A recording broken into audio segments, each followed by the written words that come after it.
शिक्षण संस्थेच्या वतीने आयोजित केलेला आजचा हा गुणवंतांचा कौतुक सोहळा, खर तर गुणवंतांचं कौतुक जरूर करावं, पण कौतुक करणाऱ्यांचं पहिल्यांदा कौतुक करावं या मताचा मी. कारण हल्ली कौतुक करणारी माणसं दुर्मिळ झाली. हा समाजातला अलीकडचा सगळ्यात मोठा अनुभव आहे. जगाच्या पाठीवर ज्यांनी ज्यांनी इतिहास घडवला तो इतिहास कौतुकाच्या थापेने घडला ही वस्तुस्थिती आहे. ज्यावेळी असा एखादा गुणवंतांचा सत्कार सोहळा समोर येतो त्यावेळी मला माझ्या महाविद्यालयातले दिवस आठवतात. एके दिवशी मी माझ्या महाविद्यालयात गेलो आणि माझा एक मित्र मला भेटला. त्याचं नाव होतं पक्या. तो पक्या मला म्हटला, तुला कळलं का? म्हटलं काय? म्हटलं आज कॉलेजमध्ये माझा सत्कार आहे. मला काही कळेना. माझ्या बरोबर एका बेंचवर बसणाऱ्या पक्या आज सत्काराच्या पात्रतेचा कस काय झाला? मी त्याला विचारलं, तुझा सत्कार काय? तो म्हटला, मी शास्त्रज्ञ झालो म्हणून माझा सत्कार आहे. मला पुन्हा काही कळेना. म्हटलं एसवाय मध्ये शिकणारा पक्या अचानक शास्त्रज्ञ कस काय झाला? मी त्याला विचारलं, तू कुठला शोध लावलास? तसा पक्या म्हटला, मी शास्त्रज्ञ आहे हा शोध लावला. पण आता महाविद्यालयात सत्काराची तयारी चालू होती त्यामुळे विश्वास ठेवणं भाग होतं. मी त्याला खोदून खोदून विचारलं, बाबा तू कुठला शोध लावला? तू शास्त्रज्ञ कसा झाला? त्यावर पक्या म्हटला, माझं नाव काय? म्हटलं पक्या. पक्याचं उलट काय? म्हटलं कॅप. कॅप इंग्रजी शब्द आहे, त्याला मराठीत काय म्हणतात? म्हटलं टोपी. टोपीचं उलट काय? म्हटलं पिटो. पिटो हिंदी शब्द आहे, त्या मराठीत काय म्हणतात? म्हटलं मारा. माराचं उलट काय? म्हटलं रामा. रामा म्हणजे प्रभू श्रीराम. श्रीरामचं उलट ते कोण आहे? म्हटलं देव आहे. देवचं उलट काय? म्हटलं वदे. वदे संस्कृत शब्द आहे, त्याला मराठीत काय म्हणतात? म्हटलं बोले. आणि बोलेचं उलट काय? म्हटलं लेबो. तर लेबो हे शास्त्रज्ञाचं नाव आहे आणि ते माझ्या नावापासून सुरू झालंय म्हणून मी शास्त्रज्ञ आहे. पण मित्र हो, हाच पक्या आज प्रकाश सावंत म्हणून देशासाठी शास्त्रज्ञ म्हणून काम करतोय की माझ्या दृष्टीनं सगळ्यात मोठी आनंदाची आणि अभिमानाची गोष्ट आहे. हाच काळ असतो, हेच वय असतं. याच काळामध्ये या उर्मी पेरता येतात, याच काळामध्ये या प्रेरणा देता येतात. काहीतरी करून पाहण्याचा, करून दाखवण्याचा, काहीतरी घडवून पाहण्याचा, घडवण्याचा काळ जो असतो तो नेमका हा असतो. खरं तर या काळामध्ये जे हवं ते जर आमच्या विद्यार्थ्यांच्या वाट्याला आलं तर हे विद्यार्थी स्वतःच्या कर्तृत्वाची शिखरं उभा करतील. ही सगळ्यात मोठी वस्तुस्थिती आहे. मी निश्चितपणे अभिमानानं सांगतो की आपण या परिसरातली लोक भाग्यवंत आहात, भाग्यवान आहात. कारण लोकनेते अंकुशरावजी टोपे यांच्या दूरदृष्टीनं आज ही शिक्षण संस्था इथं उभा राहिली, जे समर्थपणे आणि सामर्थ्यानं आज राजेश भैया टोपे चालवत आहेत. एक साधा विचार करून बघा की जर 50 वर्षापूर्वी मत्स्योदरी शिक्षण संस्थेची स्थापना या भागात झाली नसती तर या भागाचं नेमकं चित्र काय असतं? आज ज्यांचे ज्यांचे कौतुक सोहळे आपण करतो आहोत, ज्यांच्या ज्यांच्या पाठीवर कौतुकाच्या थापा आपण टाकतो आहोत, कुणी डॉक्टर होत आहे, कुणी इंजिनियर होत आहे, कुणी कर सल्लागार बनत आहे, कुणी कलेक्टर, कुणी जिल्हा पोलीस प्रमुख होत आहे. कदाचित या भागातनं ती पिढी घडू शकली असती का? हा सगळ्यात महत्वाचा चिंतनाचा विषय आहे. त्यामुळे 50 वर्षाच्या घनसाविंगांच्या इतिहासातून फक्त मत्स्योदरी शिक्षण संस्था वजा करा, मग मत्स्योदरी शिक्षण संस्थेने नेमकं काय केलं हे तुमच्या आमच्या ध्यानात. ही सगळ्यात महत्वाची गोष्ट आहे. शेती क्षेत्र असो, शिक्षण क्षेत्र असो, उद्योग क्षेत्र असो, सहकार क्षेत्र असो, या सगळ्या क्षेत्रांमध्ये या भागाला विकसित करण्याचं, प्रगतीपथावर नेण्याचं आणि जगाच्या बाजारपेठेच्या तुलनेत उभा करण्याचं सामर्थ्य खरं तर राजेश भैया टोपे यांच्या कर्तृत्वात इथं निर्माण होत आहे. ही सगळ्यात मोठी महत्वाची आणि आनंदाची गोष्ट आहे. एक गोष्ट आपण लक्षात घेतली पाहिजे, कोरोनासारखी महाभयानक संकट जगावर आलं, संपूर्ण जगामध्ये हाहाकार माजला. इतर राज्यातल्या गंगेतून प्रेत वाहत होती त्यावेळी महाराष्ट्र मात्र सुरक्षित आणि सुखरूप होता. याचं श्रेय जर कुणाला द्यायचं झालं तर आरोग्यमंत्री म्हणून ते राजेश भैया टोपे यांना द्यावं लागेल. अनेक लोक राऊंडवर जाताना मी बघितली, पण ग्राउंडवर जाणारा मंत्री म्हणून राजेश भैया टोपेची ओळख महाराष्ट्राच्या इतिहासामध्ये कायम राहील. ही सगळ्यात मोठी वस्तुस्थिती आहे, सगळ्यात मोठी. आपण शांतपणे विचार केला पाहिजे. खरं तर भैया साहेब, मला कधी कधी असं वाटतं की महाविकास आघाडीचं सरकार आलं आणि कोरोना आला, कोरोना संकट गेलं, जरा महाराष्ट्र सुरळीत झाला आणि महाविकास आघाडीचं सरकार पडलं. कदाचित नियंत्यानं या महामारीचा मुकाबला करण्यासाठीच उद्धवजी ठाकरेंना मुख्यमंत्री केलं का आणि आपल्याला आरोग्यमंत्री बनवलं का, हा सगळ्यात महत्वाचा विषय आहे. कारण नियती तिला जे हवं तेच निर्माण करत असते. काळानं त्या काळातल्या संकटावर मात करणारी त्या काळात अनेक माणसं स्वतःहून उभा केलीत. खरं तर हे उदाहरण यासाठी आहे की मोठी माणसं आकाशात वीज चमकावी तशी येतात आणि निमिषार्धात ती अंतर्धान पावावी अशी निघून जातात. असं कधीही घडत नाही. त्याच्या कार्याला पराक्रमाला काहीतरी कारण परंपरा असा वीज लागते. कदाचित महाराष्ट्र सुखरूप राहावा यासाठी त्या नियतीनंच राजाची टोपे यांची आरोग्यमंत्री म्हणून नियुक्ती केली असावी. त्यांनी त्यात निश्चितपणे सर्वोत्तम यश मिळवलं आणि खऱ्या अर्थानं आज आम्ही सुखरूप आहोत. याचं कारण त्यांच्यासारख्या धडाडीच्या नेतृत्वालाच द्यावं लागेल. ही सगळ्यात महत्वाची गोष्ट. मी सकाळपासून सगळा परिसर निहाळतो आहे, मी सगळा परिसर पाहतो आहे. खरं तर एक गोष्ट वारंवार माझ्या लक्षात आली की जागोजागी ही जी कर्तृत्व शिखर उभा करणारे कार्य महर्षी उभारले म्हणून खऱ्या अर्थानं महाराष्ट्र झाला हे आपण मान्य करायला हवं. विद्येविना मती गेली, मती विना नीती गेली, नीती विना वित्त गेले, वित्ता विना क्षुद्र खचले आणि एवढे सगळे अनर्थ एका विद्येनं केले. हे महात्मा ज्योतिराव फुले यांनी शिक्षणाचं सांगितलेलं महत्व आहे. डॉक्टर बाबासाहेब आंबेडकर असं म्हणतात की शिक्षण हे वाघिणीचं दूध आहे, जो पिला तो वाघासारखा गुरगुरल्याशिवाय राहणार नाही. स्वामी विवेकानंद असं म्हणतात की ज्या देशानं शिक्षणात प्रगती केली त्या देशाचीच प्रगती झाली. हा सगळ्यात मोठा वस्तुपाठ आहे. त्यामुळे समाजाचा काया पालन करायचं असेल, परिवर्तन साधायचं असेल तर शिक्षणाशिवाय तरुणाई नाही. ही सगळ्यात महत्वाची गोष्ट आहे. खरं तर उपाशी माणसाला पोटभर अन्न देणं ही सेवा झाली, पण या देशातल्या नागरिकाला स्वतःच जेवण बनवण्याची ज्ञानसंपदा निर्माण करून देणं हे परिवर्तन झालं. शेतकऱ्यांची कर्ज माफ करणं ही सेवा झाली, पण या देशातल्या शेतकऱ्यांना कर्ज मागायची पाळीच येऊ नये अशी परिस्थिती निर्माण करणं हे परिवर्तन झालं. त्यामुळे निश्चितपणे ही संस्था फक्त सेवेच नव्हे तर परिवर्तनाचं कार्य करते आहे आणि ही परिवर्तन हीच सगळ्यात महत्वाची काळाची गरज आहे हे आपण लक्षात घेतलं पाहिजे. खरं तर मानवी व्यक्तिमत्वाचे संशोधक आणि जीवशास्त्रीय अभ्यासक असं सांगतात की नुकतंच जन्माला आलेलं एखादा नवजात बाळ तुम्ही आम्हाला आणून द्या आणि त्याला काय बनवायचंय ते सांगा, आम्ही ते बनवून देतो. हवं ते बनता येतं, हवं ते बनवता येतं. डॉक्टर बनायचं बनवू शकता, इंजिनियर बनायचं बनवू शकता, वकील बनायचं बनवू शकता, शास्त्रज्ञ बनायचं बनवू शकता. तुम्हाला काय बनायचंय तुम्ही कोणीही असा, तुम्ही कुठेही जन्माला येऊ द्या, तुम्ही कुणाच्याही पोटी येऊ द्या, काही फरक पडत नाही. तुम्हाला बनायचंय ना तुम्ही बनवू शकता. हा जीवशास्त्रीय संकेत आहे. ही सगळ्यात मोठी वस्तुस्थिती. फक्त तुम्हाला वाटायला हवं हे सगळ्यात महत्वाचं आहे. हे वाटणं फार गरजेचं आहे. ज्या क्षणी ही ठिणगी पडली त्या क्षणी तुमचा विश्वास साकारला म्हणून समजायला हरकत नाही. ही ठिणगी प्रेरणेची असते, ही ठिणगी उर्मीची असते, ही ठिणगी ऊर्जेची असते, ही ठिणगी काहीतरी बनावं घडावं या मानसिकतेची असते. ही मानसिकता तयार होणं हे विचारातून येतं, हे विचार संस्कारातून मिळतात आणि संस्कार शिक्षणातून तुमच्यापर्यंत येतात. त्यामुळे माणसं घडवण्याचं सामर्थ्य फक्त शिक्षणामध्ये आहे. ही सगळ्यात महत्वाची गोष्ट आहे.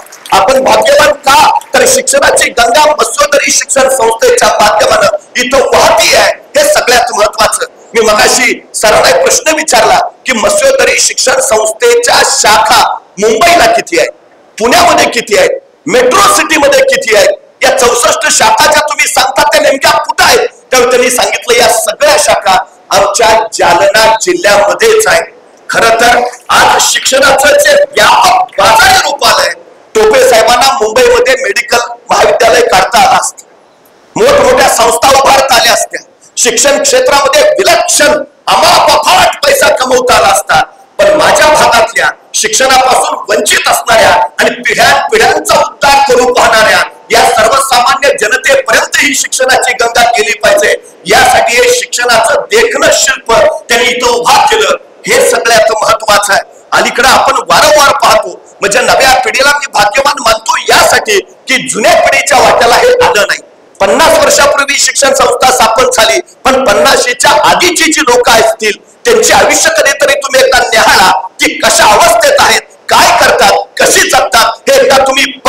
आणि या 50 वर्षातली जे या भागात जन्माला आलेली पिढी आहे त्यांची जगणी एकदा अनुभवा, मग तुमच्या परिवर्तनाने फरक निश्चितपणे लक्षात येईल. हे सगळ्यात आणि सगळ्यात गरजेचं आणि महत्वाचं. त्यामुळे आपण एक गोष्ट लक्षात घेतली पाहिजे की जर आम्हाला योग्य वातावरण मिळालं, योग्य परिस्थिती मिळाली, योग्य संधी मिळाल्या तर आम्ही वाटेल ते काबीज करू शकतो. ही सगळ्यात महत्वाची गोष्ट. मी मगाशी सोनल मिसाळांचं मनोगत ऐकत होतो. एका व्यक्तीला शिक्षण घेण्यासाठी करावा लागणारा संघर्ष त्यांनी आपल्या वाणीतनं इथं चितारला. प्रश्न असा आहे की एका व्यक्तीला शिक्षण घेण्यासाठी जर एवढा संघर्ष करावा लागत असेल तर वर्षाला 34,000 विद्यार्थी शिकवून बाहेर काढणाऱ्या संस्थेला आणि त्या संस्थेच्या संस्थापकाला आणि आताच्या अध्यक्षांना किती संघर्ष करावा लागत असेल हे सुद्धा आपण निश्चितपणे ध्यानी घेतलं पाहिजे. हे इतकं सहज आणि सोपं नाही. हे जे सगळं निर्माण विश्व होतं ते असं हलवार बोलणे इतकं सहज होत नाही. याची भावना सुद्धा आपण निश्चितपणे लक्षात घेतली पाहिजे. आणि ह्या सगळ्याचा उपयोग करून आपल्याला अधिक प्रगतीशील कसं होता येईल, अधिक विकसित कसं होता येईल याच्या जाणीवेनं काम केलं पाहिजे. आज परिस्थिती भैयासाहेब अशी आहे की भारतामध्ये साधारणपणे 15 ते 18 या वयोगटातली 10 कोटी मुलं आहेत. 15 वर्षाच्या आत 36 कोटी मुलं आहेत. म्हणजे 18 वर्षाच्या आतच या देशात 46 कोटी मुलं आहेत. ही 46 कोटी मुलं ठरवणार आहेत उद्या देशाचं भविष्य काय असेल. ही 46 कोटी मुलं ठरवणार आहेत उद्या देशाची अर्थव्यवस्था कशी असेल. ही 46 कोटी मुलं ठरवणार आहेत उद्या देशाला महासत्ता बनवायचं की बनवायचं नाही. त्यामुळे उद्या देशाचं भविष्य या 46 कोटी मुलांच्या हातात आहे. मग यांचे हात मजबूत करणं, यांचे हात सामर्थ्यवान करणं, यांचे हात स्किल्ड करणं ही सगळ्यात मोठी आमची जबाबदारी आहे. खरंच या 46 कोटी मुलांपर्यंत आम्ही शिक्षणाची गंगा पोहोचवत आहोत का? या 46 कोटी मुलांना हवं ती साधन संपदा मिळते आहे का? या 46 कोटी मुलांना परिस्थिती अभावी शिकता येत नाही अशी नेमकी परिस्थिती आहे का? कारण मागच्या वेळेचे काही निर्णय मी बघितले. 20 पेक्षा कमी पटसंख्या असणाऱ्या शाळा बंद करण्यात याव्यात. 17,463 शाळा कायमस्वरूपी बंद केल्या गेल्या. म्हणजे जे जे स्वप्न तुमच्या माझ्या आधीच्या पिढीतल्या महापुरुषांनी पाहिलं होतं, शिक्षण हे अत्यंत गरजेचं मानलं होतं, आज त्याच शिक्षणाची दारं जर बंद केली जात असतील तर ही 46 कोटी मुलं शिकणार तरी कशी आणि ती पुढे जाणार तरी कशी? हा सगळ्यात महत्वाचा विषय आहे. जॉबलेस ग्रोथ हा अर्थव्यवस्थेपुढचा सगळ्यात मोठा अडथळा असतो. आज देशामध्ये जवळपास 32% तरुण मुलं आहेत. पण या 32% तरुण मुलांच्या हाताला खरंच काम आहे का? हा वयोगट फक्त मी 18 ते 35चा सांगतो. आज महाराष्ट्राचा विचार केला तर 42% मुलांच्या हाताला काम नाही. ही जॉबलेस ग्रोथ आहे जी अर्थव्यवस्थेतला सगळ्यात मोठा अडथळा ठरू शकते. पण त्याच्याही पेक्षा महत्वाचा विचार आपण लक्षात घेतला पाहिजे की गेल्या 10 वर्षांमध्ये या देशातल्या 17.5 लाख लोकांनी देश सोडलाय. त्यातले 2.5% लोक 500 कोटीपेक्षा अधिक संपत्तीचे मालक आहेत. जे इथे उद्योग उभा करू शकत होते, इथल्या तरुणांना रोजगार देऊ शकत होते, दुर्दैवाने ते देश सोडून परक्या देशात गेले. आणि जे उरलेले 97% लोक जे परदेशात गेले ते कोण आहेत? तर ती तुमची आमची तरुण मुलं आहेत जी नोकऱ्या शोधायला परदेशामध्ये गेली. आमची सगळ्यात मोठी अडचण ही आहे. म्हणजे त्यांच्या ज्ञानाचा, ज्ञानसंपदेचा वापर जो आमच्या देशाला झाला असता त्या ज्ञानातून आमची अर्थव्यवस्था बळकट झाली असती. दुर्दैवानं ही तरुण पोरं आमची सगळी परदेशामध्ये गेली. हा आमच्या देशाचा सगळ्यात मोठा तोटा आहे. हे आपण एकदा लक्षात घेतलं पाहिजे. मी परवा दुबईला गेलो होतो. मला दुबईला गेल्यावर वाटलेलंच की मी दुबईत आलोय. मला वाटलं मी महाराष्ट्रातच आहे का काय. अहो सगळी आपलीच गँग आहे तिकडं. म्हणजे ज्या हॉटेलमध्ये जेवायला गेलो तो म्हटला मी पुण्याचा, जिथं आईस्क्रीम खायला गेलो तो म्हटला मी बीडचा, जिथं मोबाईल दाखवायला गेलो तो म्हटला मी साताऱ्याचा. अरे म्हणलं इकडं काय आहे? म्हटलं तिकडं काय आहे? तिकडं काय नाही म्हणून आम्ही इकडं आहे. ही सगळ्यात मोठी घातक परिस्थिती काय आहे? आमच्या पोरांमध्ये बुद्धी नाही का? आमच्या मुलांमध्ये प्रतिभा नाही का? आमच्यामध्ये सामर्थ्य नाही का? आमच्यामध्ये सगळं आहे. आज ऍपल मध्ये 32% भारतीय मुलं आहेत. मायक्रोसॉफ्ट मध्ये 34% भारतीय मुलं आहेत. इंटेल मध्ये 28% भारतीय मुलं आहेत. IBM मध्ये 17% भारतीय मुलं आहेत. आणि अमेरिकन अंतराळ संशोधन केंद्र नासा मध्ये 36% भारतीय मुलं आहेत. ही भारतीय बुद्धिमत्ता आहे, ही भारतीय प्रतिभा आहे, ही भारतीय संपदा आहे. पण दुर्दैवानं या भारतीय बुद्धीचा वापर इतर देशांसाठी होतो आहे जो आमच्या देशाला महासत्ता बनवण्यासाठी झाला पाहिजे. सध्याचं सगळ्यात महत्वाचं गरजेचं कारण आहे ते हे आहे. या घरट्यातून पिलू उडावे दिव्य घेऊन शक्ती आकांक्षांचे पंख असावे आणि उंबरठ्यावर भक्ती हा संस्कारच ही पिढी विसरत चालली आहे का, असा प्रश्न पडावा अशी परिस्थिती आहे. पण या पिढीला जर विचारलं का तिकडं का, तो सांगतो इथं संधी नाही, इथं रोजगार नाही, इथं जे आम्हाला हवं ते नाही. त्यामुळे आता उद्याच्या काळामध्ये या दिशेनेही आम्हाला विचार करावा लागेल. आम्हाला शिक्षण त्या पद्धतीचं द्यावं लागेल. खरं तर अनेक संस्थांमध्ये जीवशास्त्र शिकवलं जातं पण जीवनशास्त्र शिकवलं जात नाही. अनेक शाळांमध्ये चित्रकला शिकवली जाते पण चरित्र कला शिकवली जात नाही. भैयासाहेब मी इथं आल्यापासून पाहतोय आपल्या संस्थेमध्ये जीवशास्त्राबरोबर जीवनशास्त्रही शिकवलं जात आहे. आपल्या शाळांमध्ये चित्रकलेबरोबर चरित्र कलाही शिकवली जाते. ही कला अशी आहे की याच भागाचा विकास करण्यासाठी मी स्वतःला इथंच झपाटून कामाला लावेन ही वृत्ती निर्माण करणारी आम्हाला उद्याच्या पिढीमध्ये ही वृत्ती निर्माण करावी लागेल. हे सगळ्यात आणि गरजेचं आहे. आज आमच्या शेतकऱ्यांची नेमकी परिस्थिती काय आहे, आज या सगळ्या गोष्टींचा विचार केला तर मला कधी कधी प्रश्न पडतो. साहेब आपल्या संस्थेमध्ये एखादा शिक्षक नेमायचा झाला तर आपण त्याला पहिला प्रश्न विचारता, BA BEd आहेस का, MSc BEd आहेस का, नेट सेट केलंयस का. एखाद्या कंपनीत तुम्हाला मॅनेजर नेमायचा आहे, तुम्ही त्याला विचारता MBA झालायस का, त्याला आणखी काय कलेक्टर व्हायचं आहे, आम्ही विचारतो IAS झालायस का. पण जर एखाद्याला शेती करायची आहे तर आम्ही त्याला कधी विचारतो का तुझी पदवी काय आहे, तुझी डिग्री काय आहे. जोपर्यंत शेती क्षेत्रामध्ये सुद्धा शिक्षित लोक येणार नाहीत आणि परंपरागत पद्धती बाजूला सारून नव्या तंत्रज्ञानाचा समावेश करणार नाहीत, शेतीला उद्योग म्हणून जोपर्यंत आम्ही पाहणार नाही तोपर्यंत आम्हाला यशस्वी होता येणार नाही. ही सगळ्यात महत्वाची गोष्ट आपण लक्षात घेतली पाहिजे. आज आमच्या शेतकऱ्याचं शेतातलं जे उत्पादन खर्च आहे तो इतका अफाट झालाय आणि त्या मानानं उत्पन्न किती आहे. मग हा उत्पादन खर्च कमी कसा करता येईल याच्यावर संशोधन करणारी किती लोक आमच्यात आहेत. आज परदेशातून रासायनिक खतं आणावी लागतात, आमच्या इथं संशोधन करणारी अशी किती मुलं आहेत. पाऊस नाही पडला तर त्या दुष्काळामध्ये टिकणारं सोयाबीनचं वाण बनवलं पाहिजे असं किती लोकांना वाटतं. अति पाऊस झाला तर त्या महापुरात सुद्धा आमची पिकं जगली पाहिजेत असं वाण आम्हाला बनवता येईल का, याचं चिंतन किती ठिकाणी होतं. मला असं वाटतं की या सगळ्या वर्तमान प्रश्नाकडे सुद्धा आमच्या उद्याच्या पिढीनं लक्ष देणं ही अत्यंत महत्वाची आणि ती काळाची गरज आहे. फक्त एक गोष्ट लक्षात घ्या, वेळ ही तुम्हाला दिलेली सगळ्यात मोठी संधी असते. त्या क्षणाची संधी ज्याला करता आलं आणि संधीचं सोनं ज्याला बनवता आलं त्याला यश जिंकता येतं. ही सगळ्यात आणि सगळ्यात महत्वाची गोष्ट आहे. खरं तर काही लोकांना वेळ पुरत नाही तर काही लोकांचा वेळ सरत नाही. आपला वेळ दुसऱ्याला उसना देता येत नाही, दुसऱ्याचा तासभर वेळ आपल्याला उधार घेता येत नाही, वेळ साठवता येत नाही, वेळ घड्याळ बंद करून थांबवता येत नाही, वेळ तिजोरीत गोठवता येत नाही. वेळ एकदाच हाताशी येते. आलेल्या वेळेचा अचूक वापर करणं ज्याला साधतं त्याला यश मिळवता येतं. ही सगळ्यात महत्वाची गोष्ट आहे. 5 वर्षाचं महत्व जर तुम्हाला माहिती करून घ्यायचं असेल तर निवडणुकीत पराभूत झालेल्या एखाद्या उमेदवाराला विचारा 5 वर्ष किती महत्वाची, तो सांगेल तुम्हाला 5 वर्षाचं महत्व. 1 वर्षाचं महत्व जर तुम्हाला माहिती करून घ्यायचं असेल तर नोकरीला मिळालेल्या एखाद्या बेरोजगार युवकाला विचारा 1 वर्ष किती महत्वाचं. महिन्याच्या पगाराचा आकडा काढेल, वर्षाचा हिशोब मांडेल आणि सांगेल माझं वर्षाचं एवढं नुकसान झालं, त्यावेळी कळेल आम्हाला 1 वर्ष किती महत्वाचं. 1 महिन्याचं महत्व जर तुम्हाला माहिती करून घ्यायचं असेल तर मातृत्वाच्या वाटेवर असणाऱ्या एखाद्या स्त्रीला विचारा 9 महिन्यातला 1 महिना सुद्धा किती महत्वाचा, मग कळेल आम्हाला 1 महिन्याचं मोल. 1 आठवड्याचं महत्व जर तुम्हाला माहिती करून घ्यायचं असेल तर एखाद्या साप्ताहिकाच्या संपादकाला विचारा 1 आठवडा किती महत्वाचा. 1 दिवसाचं महत्व जर तुम्हाला माहिती करून घ्यायचं असेल तर मजुरीनं मिळालेल्या एखाद्या मजुराला विचारा. मजुरी अभावी खोपटातली चूल ज्यावेळी पेटत नाही आणि चुलीतली आग ज्यावेळी पोटात पेटते तर तो सांगेल तुम्हाला 1 दिवसाचं महत्व.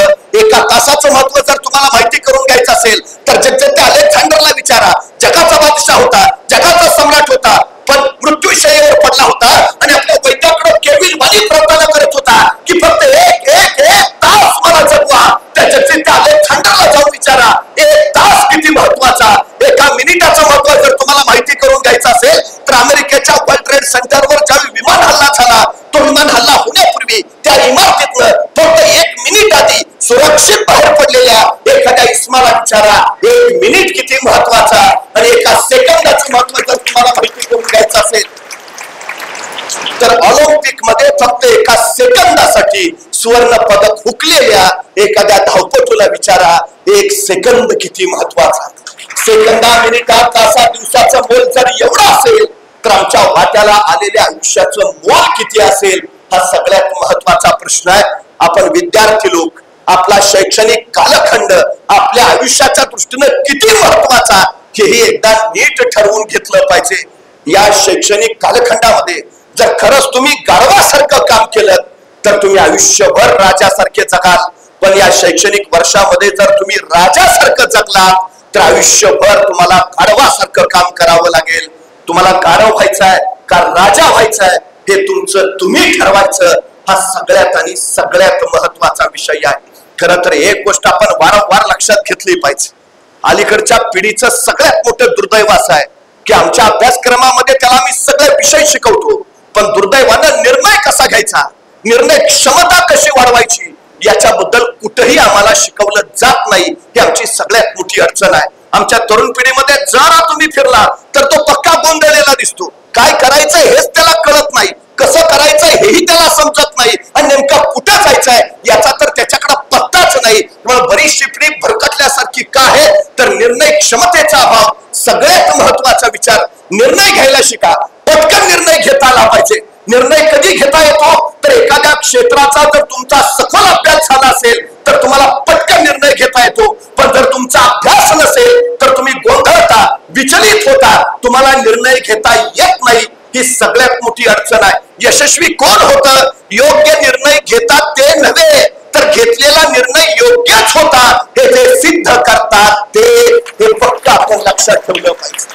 त्यामुळे पटकन निर्णय घ्या. माणसं निर्णय का घेत नाही? चुकला तर, अरे चुकला तर चुकू दे, चुकला तर अनुभव येईल आणि योग्य आला तर यश मिळेल. अडचण काय आहे, तोटा कुठं आहे, पण निर्णय तर घेऊन टाका. सगळ्यात महत्वाची गरज पटकन निर्णय घ्या, पटकन. तुम्हाला माहिती आहे चंद्रावर पहिलं पाऊल कुणी ठेवलं? कुणी? नील आर्मस्ट्रॉंग. पण खरंच नील आर्मस्ट्रॉंगच चंद्रावर पहिलं पाऊल ठेवणार होता का? याचं उत्तर आहे नाही. अमेरिकेच्या अंतराळ संशोधन केंद्रानं म्हणजे नासानं जे अपोलो यान चंद्रावर पाठवलं त्या यानाचा मुख्य पायलट होता एडविन सी अल्डारिन. तो अमेरिकेचा वैमानिक होता, त्याला स्पेस वॉकिंगचा अनुभव होता, तो मुख्य पायलट होता. आणि त्याच्याबरोबर सोबतीला गेला होता तो नील आर्मस्ट्रॉंग. तो अमेरिकेचा नौसैनिक होता, त्याला स्पेस वॉकिंगचा अनुभव अजिबात नव्हता. पण जेवढे अपोलो यान चंद्रावर पोहोचलं आणि नासाच्या स्पेस सेंटरवरनं पहिला संदेश आला, पायलट फर्स्ट, आणि एडविन सी अल्डारिन पुढे निघाला. पण चंद्रावर पाय ठेवायच्या आधी त्याच्या मनात विचाराचा गोंधळ सुरू झाला. मी चंद्रावर पाय ठेवला आणि त्या गुरुत्वाकर्षणात मी जळूनच गेलो तर, मी चंद्रावर पाय ठेवला आणि मी तिथल्या वातावरणात भरकत बसतो, मी चंद्रावर पाय ठेवला आणि मी हवेत उडूनच गेलो तर, तो या गोंधळात अडकला. तोपर्यंत स्पेस सेंटरवरनं दुसरा संदेश आला, को पायलट नेक्स्ट, आणि नील आर्मस्ट्रॉंग पुढे झाला आणि कसलाही विचार न करता त्यांनी चंद्रावर पाय ठेवला आणि चंद्रावर पहिलं पाऊल ठेवणारा मानव म्हणून नील आर्मस्ट्रॉंग अजरामर झाला. म्हणजे एडविन सी अल्डारिनकडे क्षमता होती, सामर्थ्य होतं, प्रतिभा होती, बुद्धी होती, सगळं होतं. फक्त त्याच्याकडे निर्णय क्षमता नव्हती. निव्वळ त्या एका गुणाच्या अभावी तो कीर्तिमान होण्यापासून वंचित राहिला. हे पहिलं लक्षात असू द्या. गोंधळायचं नाही, विचलित तर अजिबात व्हायचं नाही, पटकन निर्णय घ्यायचा आणि कामाला लागायचं. हे सगळ्यात महत्वाचं यशाचं सूत्र आहे. ठरवून घ्या काय व्हायचंय, काय बनायचंय, काय करायचंय, कुठं जायचंय, ठरवून घ्या. काही अडचण नाही. पण आमची अडचण अशी की आमची पोरं ठरवतच नाहीत. एखाद्याला विचारतो मी काय काय चाललंय सध्या, नाही बघू मार्क्स कसे पडतील त्याच्यावर आहे. बरं मग पडले तर, नाही चाललंय इंजिनिअरिंगला जायचं, आणि नाही ऍडमिशन मिळालं तर, नाही बघू मग काय करता येत आहे. पण नाहीच काय करता आलं तर, नाही पप्पा म्हणलेत माझ्या जागेवर चिटकवतो. संपला विषय आमचा. निर्णय कुणाला घेता येतो? ज्याच्याकडे दुसरा पर्याय उपलब्ध नसतो. किंबहुना एकदा निर्णय घेतल्यावरचे परतीचे दोर कापून टाकतात ती माणसं यशस्वी होतात. ही सगळ्यात महत्वाची वस्तुस्थिती. तुम्ही उद्याच्या पिढीसाठी पर्याय उपलब्ध ठेवले तर तो जिथं आहे तिथं झपाटून जाऊन कष्ट करतच नाही. ही सगळ्यात मोठी वस्तुस्थिती आहे. तुला गत्यंतर नाही, तुला पर्याय नाही, अशी परिस्थितीच माणसाला यश देते. हे पहिलं लक्षात असू द्या. कोंडाणा घ्यायला तानाचे मालुसरे, सूर्याचे मालुसरे गेले, झुंज चालू झाली. त्या लढाईमध्ये उदय मारला गेला, तानाजी धारातीर्थी पडले आणि तानाजी